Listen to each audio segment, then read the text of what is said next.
Let's look at the following problem.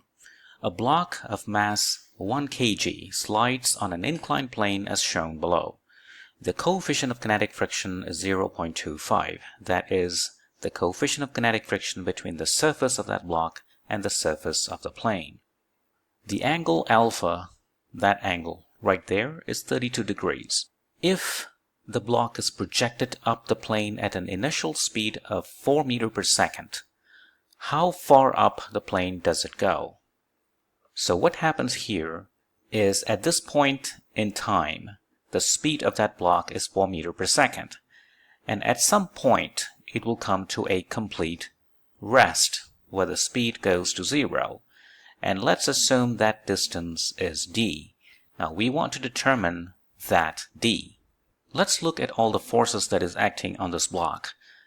The motion is up the plane, so definitely there will be a kinetic friction down the plane. Let's denote it with F sub k. The other one is, of course, the weight.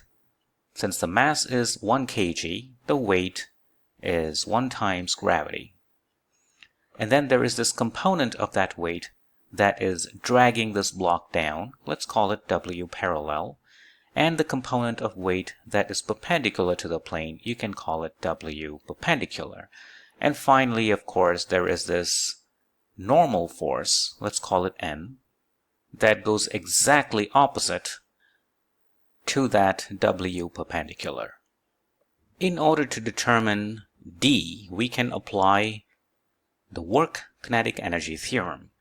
So the work here, or rather the net work, consists of two terms: the work done by the component of weight parallel to the plane, let's call it W parallel, and the work done by that kinetic friction, W, let's call it K. W parallel is simple. W parallel is that W, which is G, times sine alpha. Alpha is 32 degrees, so sine 32 degrees. So this first term, namely the work done by this force, is negative in its sign because the direction of that force is down the plane, the displacement is up the plane.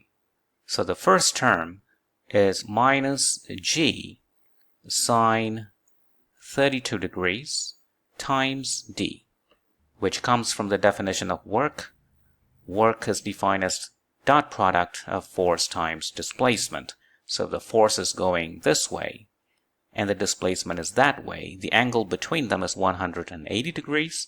So that would result in the magnitude of that force, which in this case is that. The magnitude of the displacement, which is that, times cosine of that 180 degrees, which is minus 1, and therefore that sign right there. Likewise, the work done by this kinetic friction is, for the same reason, has a negative sign, so it's minus. The expression for kinetic friction is coefficient of kinetic friction mu k times the normal force, capital N, that is that normal force, times the displacement d. Mu k is 0.25, so that is given. The normal force is equivalent to the component of weight perpendicular to the plane, and that is just 1 times g times cosine 32 degrees, which we have shown to be the case in our previous videos. So normal force is g times cosine 32 degrees, and don't forget the displacement d. So there we have it. The net work equals this term plus that term, which we have written here, and we have to equate that to the change in kinetic energy. So the change in kinetic energy is the kinetic energy at that point where the speed is 0. So the kinetic energy there is automatically 0. Subtract the kinetic energy at the starting location, which is half times the mass times the square of that speed.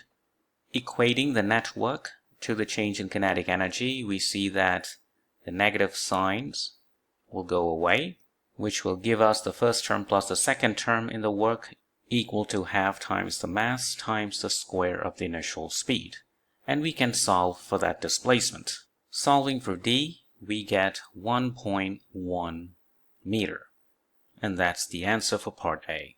Part B, find the time it takes to go up and return to its starting position. So what that means is, what is the time it takes to go all the way up there, covering the distance 1.1 meter, and come back to the original position? What is the total time of that travel?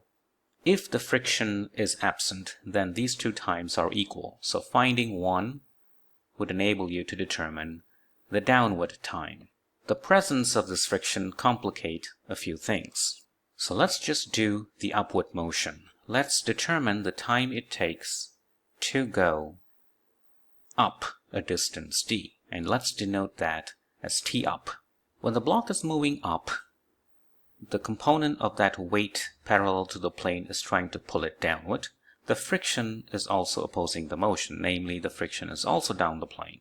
So step number 1 to determine this time it takes to cover that distance d while it's moving up the plane is to figure out the acceleration of this block as it going up the plane.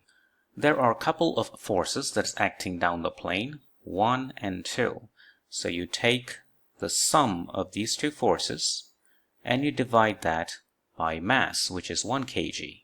So let's proceed to determine the acceleration. W parallel is g sine 32 degrees. Fk is mu k, which is 0.25, that is the coefficient of kinetic friction, times the normal force, which is g times cosine 32 degrees. And to that you divide by 1. So the acceleration of this block while it's moving up the plane is down the plane with a magnitude of 7.28 meter per second squared. And this is a constant acceleration, which means we have to do kinematics here. So for the upward motion, the acceleration of this block is down the plane with that much magnitude. In order to figure out the time it takes to travel that distance d, we can use the following equation of kinematics. V is this final speed, 0. U is 4 meters per second. T is what you want to determine, and A has been calculated here. Putting everything inside, you get 0 equals a 4 minus 7.28 minus, because the acceleration is down the plane, whereas the motion is up the plane, t upward. And you solve for the time for the upward journey as 0.55 seconds. So that is the time taken by the block to go from here all the way there. So let's record that value, 0.55 seconds for the upward journey. Now let's calculate the second part. Now the object is at the top. It will return to the original point, a distance d away, and in doing so it will start again from 0 meter per second with some acceleration in also a downward direction. Again, it's being pulled by the component of weight parallel to the inclined plane, and also now, since the motion is downward, the kinetic friction goes backward or up the plane. So the time it takes to travel from here to there can be taken to be t down. So let's first calculate that acceleration for the downward motion. The acceleration is the forward force, which is the component of weight parallel to the plane, minus the kinetic friction over the mass, which is 1 kg.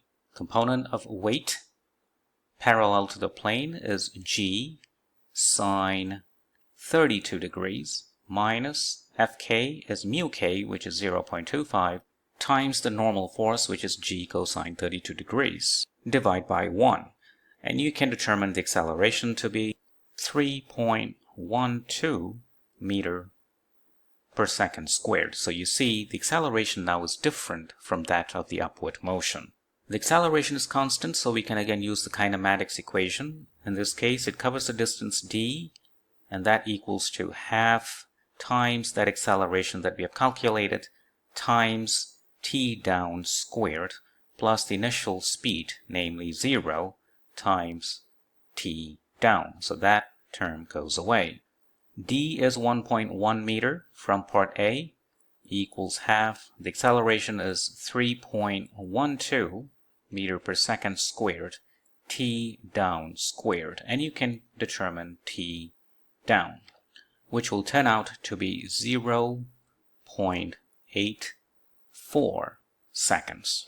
So there we have it. For part B, the total time the object takes to go up a distance d and come back to the original position is this plus that, which is 1.39 seconds.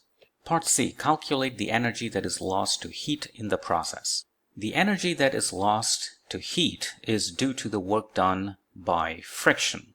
So when the object is going up, we need to figure out the work done by that friction, and we also need to figure out by the work done by that friction as the object is coming down the plane, and add both contributions. When it's going up, so the work by friction equals to the friction times the displacement. Now we are computing the magnitude, so let's not take that sign into account. And when it's coming down, again, the friction is F sub k and the distance is d. So it is just 2 times kinetic friction times the distance traveled. The kinetic friction is given by the coefficient of that kinetic friction, which is 0.25 times the normal force. Normal force is the weight, which is 1 times gravity, times cosine 32 degrees. And the distance is 1.1 meter, which is about 4.58 joules. So that's the answer for part C. And that solves the problem. Thank you for watching.